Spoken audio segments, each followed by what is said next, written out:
ಇವತ್ತು ನಾನು mushroom curry ಅಂದರೆ ಮಶ್ರೂಮ್ ಸಾರು ಯಾವ ರೀತಿ ಮಾಡಬೇಕು ಅಂತ ಹೇಳ್ತೀನಿ. ಆಮೇಲೆ ಇದರ ಮಹತ್ವ ಏನು, ಇದರ ಉಪಯೋಗ ಏನು ಅಂತಲೂ ಹೇಳ್ತೀನಿ.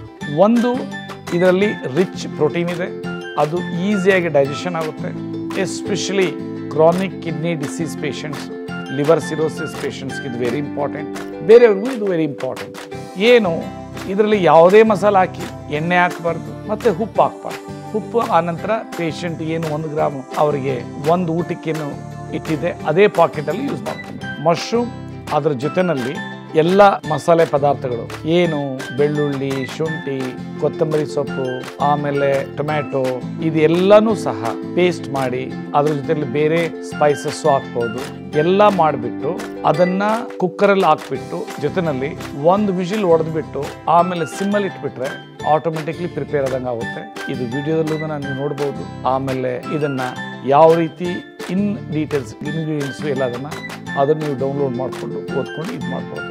ಸೊ ಇದರಲ್ಲಿ ಮೋಸ್ಟ್ ಇಂಪಾರ್ಟೆಂಟ್ ಅಂದರೆ ಎಣ್ಣೆ ಮಿಕ್ಸ್ ಮಾಡಬಾರ್ದು ಮತ್ತು ಇದು ಉಪ್ಪು ಹಾಕಬಾರ್ದು. ಅದನ್ನು ಕಂಡೀಷನ್ ಇಟ್ಕೊಂಡು ಮಾಡಿಕೊಂಡು ಅದಾದ ನಂತರ 1 ಗ್ರಾಮಲ್ಲೇ ಅದನ್ನು ಟೇಸ್ಟ್ ಮಾಡ್ಕೊಂಡು ತಿನ್ನಬೇಕು. ಸೊ ಇದು ಅಪ್ ಟು 15% ತೊಗೊಂಡ್ರು ಏನೂ ತೊಂದರೆ ಇಲ್ಲ chronic kidney patients. Thank you.